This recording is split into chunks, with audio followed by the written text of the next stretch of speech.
کہ نفس ہمیشہ یہ چاہتا ہے کہ انسان اپنے آپ کو گناہوں سے باز رکھنا ہے۔ اب نفس بہت چاہتا ہے کہ انسان جھوٹ بولے، غیبت کرے، چغلی کرے، الزام لگا دے، کسی کے درمیان دشمنی ڈال دے، کسی کے درمیان نفرت ڈال دے۔ تو نفس بار بار آپ کو یہ کہے گا، لیکن آپ نے نفس کے خلاف جانا ہے اور اس نفس کو کنٹرول کر کے اپنے آپ کو گناہوں سے۔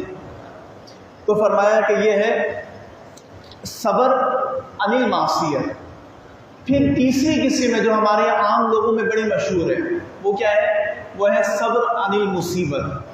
کیونکہ آپ دیکھیں کہ ہر وقت ہم صبر نہیں کر رہے ہوتے، مصیبت جب آتی ہے تو اس وقت ہم صبر کر رہے ہوتے ہیں۔ وہ تو صبر کی ایک قسموں میں سے ایک ہے کہ کبھی اگر آپ کے اوپر کوئی مصیبت آ گئی تو آپ نے اس کے اوپر صبر کرنا ہے۔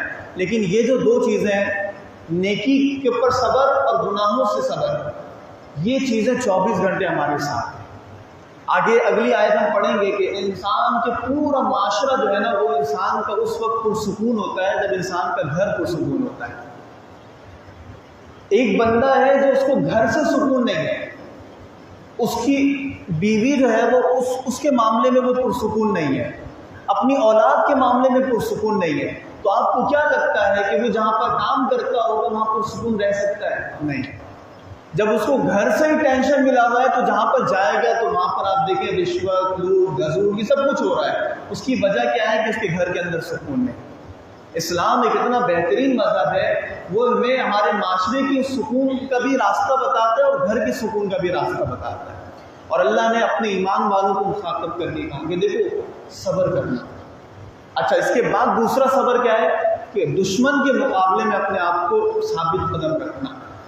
دشمن کیا ہے؟ جب آپ جہاد پہ جاتے ہیں تو اس وقت تو صبر کی انتہا ہو جاتی ہے کہ سامنے آپ کا دشمن ہے، لڑنے کو تیار ہے، اس وقت نفس کہتا ہے بھاگو یہاں سے۔ لیکن اللہ فرماتا ہے کہ انفرادی صبر کرنے کے بعد اجتماعی صبر یہ ہے کہ تمہارا جو دشمن ہے اس سے جب مقابلہ ہو جائے تو پیٹ نہیں دکھانا، بلکہ سینہ تان کے اس کا مقابلہ کرنا ہے۔ جب یہ کہتے ہیں کہ یہ جو ہمارے نماز ہے، روزہ ہے، یہ ہمارے اندر صبر ایسی پیدا کر دیتی ہے کہ جب ہمارا مقابلہ ہوتا ہے کافروں کے ساتھ تو ہم وہاں پر ڈٹ کے کھڑے ہو جاتے ہیں۔ اور جس کا جو نماز ہی نہ پڑھتا ہو، روزہ ہی نہ رکھتا ہو، نیکیاں ہی نہ کرتا ہو، تو پھر جب یہاں پر صبر نہیں ہے، 2 وقت کھانا نہیں چھوڑ سکتا، روزہ نہیں رکھ سکتا، تو میدان جہاد کے اندر بھوکا اور پیاسا رہنا پڑ جائے تو وہ کیسے رہے گا؟ تو جبھی فرمایا کہ دشمن کے مقابلے میں صبر۔ پھر تیسرا جو حکم ہے نا، رباط، آپ علیہ السلام نے اس کی تشریح جو ہے نا یہ فرمائی کہ حدیث میں آپ علیہ السلام نے ارشاد فرمایا کہ جو جہاد حالت رباط میں ہے، یعنی دشمن کے مقابلے میں اپنی تیاری مکمل کر کے رکھا ہوا ہے کہ اگر آج جہاد ہو جائے تو میں سب سے آگے ہوں گا۔ حضور نے فرمایا کہ اگر وہ مر گیا تو جو نیکیاں وہ دنیا میں کرتا تھا اللہ تعالیٰ مرنے کے بعد بھی وہ نیکیاں اس کو عطا فرما دے گا۔ اس کی اولاد کو اللہ کبھی بھی تندرست ہونے نہیں دے گا، اور فرمایا کہ اللہ تبارک و تعالیٰ اس کے رزق کو جاری رکھے گا، یعنی اس کی اولاد کبھی تندرست نہیں ہوگی، اور قبر کے اندر جو حساب و کتاب ہوگا اللہ تعالیٰ اس سے بھی اس کو محفوظ کر لے گا۔ کس بندے کو؟ کہ جس نے حالت امن میں بھی اللہ کا حکم سمجھتے ہوئے کافروں کے ساتھ اپنی مقابلہ جو ہے وہ پورا رکھا۔ ایک حدیث میں آپ علیہ السلام نے ارشاد فرمایا کہ گھوڑے کی فضیلت میں ارشاد فرمایا کہ اللہ نے گھوڑے کی پیشانی کے اوپر خیر کو رکھ دیا کہ اس زمانے کے اندر جہاد میں سب سے اہم اور ضروری چیز کیا چیز؟ گھوڑا۔ آپ نے فرمایا کہ جس مسلمان نے گھوڑے کو اپنے گھر میں پال کے رکھا تو اس کے لیے خیر و برکت۔ ایک حدیث میں ارشاد فرمایا کہ جس نے گھوڑے کو پالا تو اس کے گوبر، اس کی لیٹ، اس کا پیشاب، اس کا چارہ، اس کا سارا اللہ قیامت کے دن وزن کر کے آپ کو ثواب عطا فرمائے گا۔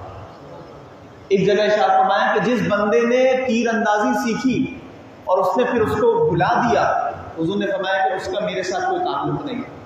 یہ ساری حدیثیں بتا رہی ہیں کہ مسلمان کو ایسا ہونا چاہیے کہ اس کے مال کا ایک حصہ جہاد کی تیاری میں اللہ کے راستے میں خرچ ہو۔ اس سے وہ کیا خریدے؟ اسلحہ خریدے، اس سے کیا خریدے؟ جنگی ساز و سامان خریدے، اور ساتھ ساتھ ٹریننگ بھی ہونی چاہیے کہ اگر آج ہی اللہ نہ کرے جہاد ہم پر فرض ہو جائے تو کم سے کم ہمیں اسلحہ چلانا تو آتا ہو، ہم جانے کے کفار سے لڑنے کی تو پوزیشن میں. اور خدا کی قسم اگر آج مسلمانوں نے اس بات کو تھام لیا تو دیکھیں مسلمانوں کی جو عزت آج ختم ہو رہی ہے نا، وہ عزت دوبارہ قائم ہو جائے گی. اللہ کے رسول صلی اللہ علیہ وسلم نے ارشاد فرمایا کہ قرآن کریم کی آیت ہے کہ وَأَعِدُّوا لَهُم مَّا اسْتَطَعْتُم مِّن قُوَّةٍ، کہ تم تیار رکھو جتنا تم سے ہو سکے گھوڑے کو اور ایسے اسلحے کو جس سے تم دشمن کو بھگا سکو. پھر چوتھا حکم کیا دیا؟ وَاتَّقُوا اللَّهَ، اللہ سے ڈرتے رہو، اللہ سے ڈرتے. اب بعض لوگوں کے ذہن میں یہ خیال پیدا ہوگا کہ ہر گھر کے اندر اگر اسلحہ ہو، ہر بندہ اگر ٹریننگ یافتہ ہو، تو کہیں ایسا نہ ہو کہ وہ ہمارے ہی کو مارنا شروع کر دے. اگر وہ اللہ کا حکم سمجھ کے یہ کام کرے گا تو کبھی بھی وہ کسی کے حق کو نہیں مارے گا، کیونکہ اس کو معلوم ہے کہ اس سے میں کسی کو قتل کروں گا تو جہنم میں ہمیشہ رہوں گا. تو اللہ نے ساتھ ساتھ جو مجاہد ہوگا نا صحیح معنوں میں، جس نے اللہ کے حکم کو مانا ہوگا، تو گھر میں اسلحہ رکھنے کے بعد بھی ظلم اور زیادتی نہیں کرے. یہی تو فرق ہے جہاد کے اندر اور دہشت گردی کے اندر. فرق یہ ہے کہ جہاد کے ذریعے سے دنیا کے اندر امن و سکون آتا ہے اور دہشت گردی سے دنیا میں فساد آتا ہے. آج دیکھیں نا کہ اسلحہ نہ رکھنے کی وجہ سے کیا ہوگا، جس کا دل چاہتا ہے وہ ہم پہ لوٹ لیتا ہے، جس کا دل چاہتا ہے وہ اٹھا کے مان لیتا ہے. ایک لمحے کے لیے اگر اس کے ذہن میں یہ بات ہو نا کہ سامنے والے کے پاس بھی پسٹل ہے جس طرح میرے پاس ہے، تو وہ کبھی بھی آپ کے مال پہ حملہ نہیں کرے. اور یہ دنیا کا قاعدہ ہے کہ انسان اگر اپنے حقوق کے لیے، اپنے حقوق کے تحفظ کے لیے، اگر ڈیفنس کے لیے وہ اسلحہ رکھتا ہے تو جائز ہے. تو قانونی طور پر بھی جائز ہے، شرعی طور پر بھی جائز ہے، اور مسلمانوں کو اس بات سے آگاہی ہونی چاہیے. اللہ نے فرمایا کہ وَاتَّقُوا اللَّهَ، ڈرتے رہو، لَعَلَّكُمْ تُفْلِحُونَ، تاکہ تم فلاح پا جاؤ. پھر حضور علیہ السلام پھر اگلی آیت میں قرآن کریم نے ارشاد فرمایا کہ اے ایمان والو، تمہارے لیے حلال نہیں ہے کہ تم عورتوں کے وارث بن جاؤ نہ چاہتے ہوئے. زمانہ جاہلیت کے اندر ہوتا یہ تھا کہ جس طرح باپ کا انتقال ہوتا ہے تو سارے کا سارا مال بچہ قبضہ کر لیتا ہے، سارے کے سارے مال اولاد کے پاس آ جاتے ہیں. تو کفار مکہ کرتے یہ تھے کہ اگر باپ کا انتقال ہو جائے تو باپ کی جو بیوی ہوتی تھی اس سے زبردستی نکاح کر لیتے تھے معاذ اللہ. اب آپ سوچیں نا کہ اس زمانے کے اندر عورتوں کو مال سمجھا جاتا تھا. تو اسلام سے پہلے ہوتا یہ تھا کہ جس لڑکے کے باپ نے 2 شادی کی ہوئی ہے، باپ کا انتقال ہو گیا تو وہ دونوں ماں کو ماں بنا کے نہیں اپنی بیوی بنا کے رکھتا تھا معاذ اللہ. تو قرآن نے اس ظلم کا خاتمہ کرتے ہوئے کہا کہ تمہارے لیے حلال نہیں ہے کہ تم عورتوں کے وارث بن جاؤ نہ چاہتے ہوئے. اب عورت وراثت نہیں ہے، اس کو ماں کا مرتبہ دیا گیا. پھر فرمایا کہ وَلَا تَعْضُلُوهُنَّ لِتَذْهَبُوا بِمَا آتَيْتُمُوهُنَّ، اور تمہارے لیے یہ بھی جائز نہیں ہے کہ تم عورتوں کو زبردستی روکے رکھو تاکہ ان سے وہ مال لے لو جو تم نے دے دیا ہے. یعنی عورتوں کو زبردستی اپنے نکاح میں اس لیے رکھنا تاکہ جو حق مہر ہم نے دیا ہوا ہے وہ واپس لے لیں. آج ہوتا یہ کہ اگر میاں بیوی کے درمیان ناچاکی ہو جائے تو شوہر کہتا ہے میں طلاق نہیں دیتا اور اپنے پاس بھی نہیں رکھتا، تو عورت بیچاری بیچ میں لٹک جاتی ہے، نہ طلاق دے رہا ہے کہ کسی اور سے نکاح کرے، نہ وہ جان چھوڑ رہا ہے، نہ وہ اپنانے کو تیار ہے، نہ وہ چھوڑنے کو تیار ہے، بلیک میل کر رہا ہے. اچھا اسی طرح بعض صورت یہ بھی ہوتی ہے کہ آج ہمارے یہاں نکاح کر لیتے ہیں، رخصت ہی نہیں کرتے. بھائی اگر اپنانا ہے حقوق کی پامالی، تو اللہ نے فرمایا کہ اگر تمہیں عورت کو نہیں رکھنا تو اچھے طریقے سے طلاق دے دو، اور اگر تمہیں رکھنا ہے تو پھر اچھے طریقے سے کیے. تو اب تمہیں چاہیے کہ تم اس کو چھوڑ دو. ہاں کیونکہ تمہاری وجہ سے طلاق واقع نہیں ہو رہا، عورت کی وجہ سے ہو رہا ہے. تو اب عورت کیا کرے گی؟ اپنا حق مہر معاف کر دے اور کہے گی میں حق مہر نہیں لیتی. ہمارے یہاں ہوتا ہے نا کہ نکاح ہو گیا حق مہر ہی نہیں دی، حق مہر کی ادائیگی نہیں ہوئی، اب طلاق کی نوبت آ گئی. تو شوہر کہے میں طلاق اس صورت میں دوں گا جب تم اپنا حق مہر معاف کرو. بیوی کہتی ہے ٹھیک ہے معاف کر دیا، تو طلاق ہو جائے گی. لیکن پھر اللہ نے فرمایا کہ وَعَاشِرُوهُنَّ بِالْمَعْرُوفِ، کہ تم ان عورتوں کے ساتھ اچھا سلوک کرو. اچھا یہ حدیث میں آپ علیہ السلام کے پاس ایک صحابی آئے کہنے لگے یا رسول اللہ صلی اللہ علیہ وسلم میری بیوی جو ہے وہ نافرمان ہے، میری بات نہیں مانتی، تو میں کیا اس کو طلاق دے دوں؟ حضور علیہ السلام نے ارشاد فرمایا کہ عورت ٹیڑھی پسلی سے پیدا کی گئی، اگر تم اس کو سیدھا کرنے کی کوشش کرو گے تو وہ ٹوٹ جائے گا، یعنی وہ تمہارے کنٹرول میں نہیں آئے گی یہاں تک کہ طلاق نہ ہو جائے۔ تو حضور نے فرمایا کہ عورت کو اس کی اس ٹیڑھے پن کے ساتھ قبول کر لو۔ اب ہمارے یہاں اس حدیث کو اگر ہم لے لیں تو آپ کو پتہ ہے کہ حضرت آدم علیہ السلام کی بائیں پسلی سے خواتین پیدا کی گئی، اور خواتین کے اندر اللہ نے ٹیڑھے پن کو رکھا ہے اور وہ کبھی بھی ٹھیک نہیں ہو سکتی۔ حدیث کے بقول حضور علیہ السلام نے ارشاد فرمایا کہ اس کو تم برداشت کرو۔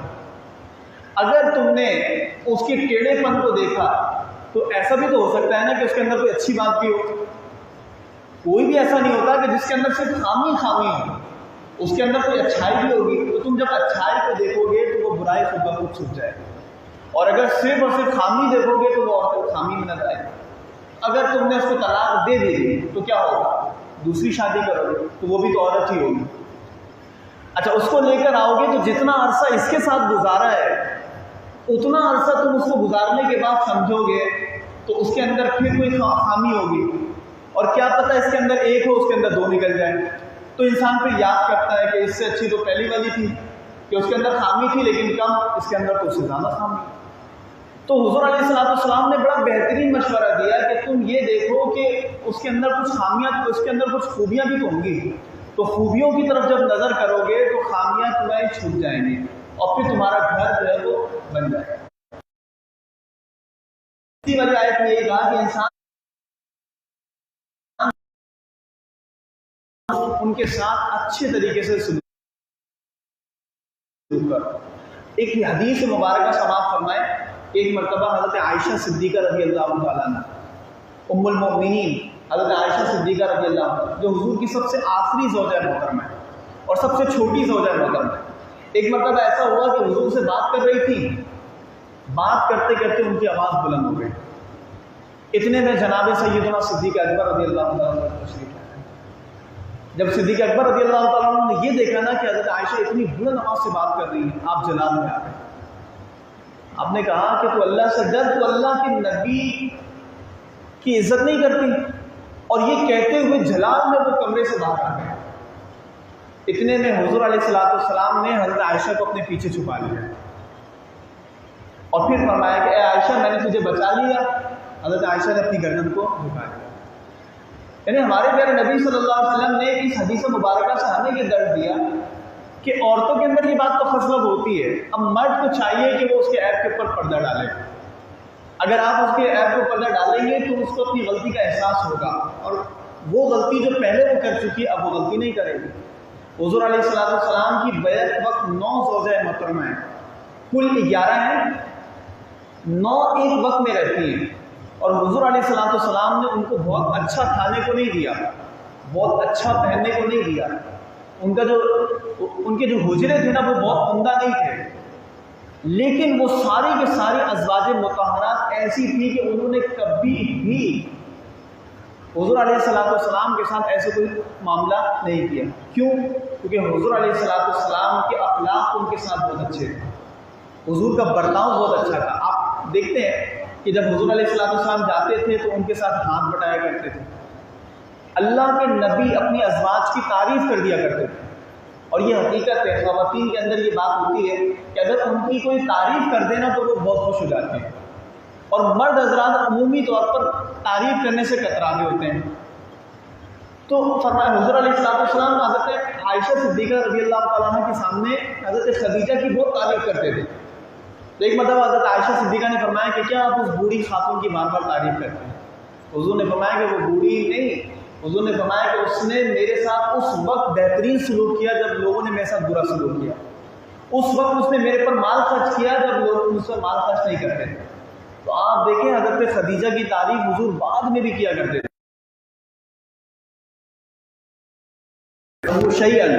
تو ہو سکتا ہے کہ جس چیز کو تم ناپسند کر رہے ہو اللہ اس کے اندر تمہارے لیے بڑی بہتری رکھی ہے۔ مثال کے طور پر اگر آپ کو ایسا لگتا ہے کہ یہ بیوی ٹھیک نہیں ہے، اس کے اخلاق ٹھیک نہیں ہے، یہ بڑی بد زبان ہے. لیکن دوسری طرف دیکھیں کہ ہو سکتا ہے کہ اس کے نکاح میں آنے کی وجہ سے اللہ نے آپ کے مال کے اندر فراوانی عطا فرما دی. ہو سکتا ہے کہ اس کے آپ کے نکاح میں آنے کی وجہ سے اللہ نے آپ کو اولاد کی نعمت سے نواز دیا. ہو سکتا ہے کہ آپ کی زندگی میں بڑی پریشانیاں چل رہی تھی، یہی خیر و برکت بن کر آئی ہے. تو آپ اپنے گمان کے مطابق تو سمجھ رہے ہیں کہ یہ ٹھیک نہیں ہے، لیکن قرآن یہ کیا کہتا ہے، ہو سکتا ہے کہ جس کو تم ناپسند کر رہے ہو اللہ نے اس کے اندر بڑی برکت کر دی. اور اکثر ہمارے یہاں یہی ہوتا ہے کہ ایک ہمارا ذہن ہے جس کے مطابق ہم سوچ رہے ہوتے ہیں، جس کے مطابق ہم پلاننگ کر رہے ہیں، بعد میں جا کے ہمیں خود احساس ہوتا ہے کہ یہ غلط ہے.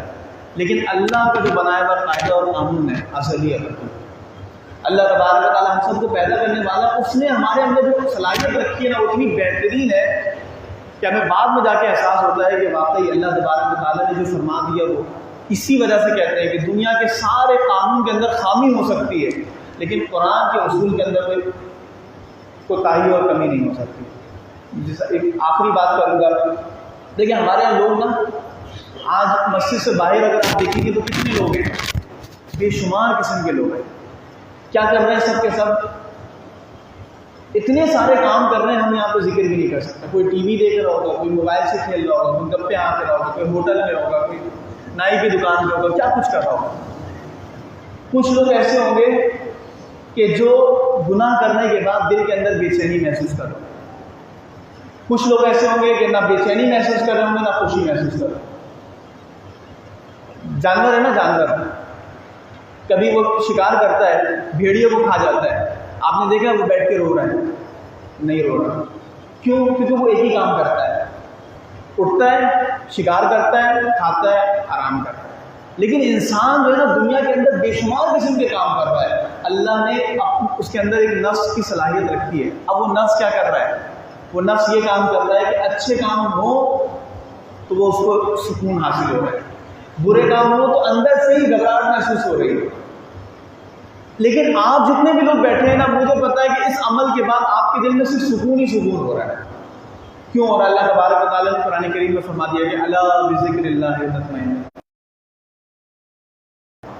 تو بار والے صاحب جا کے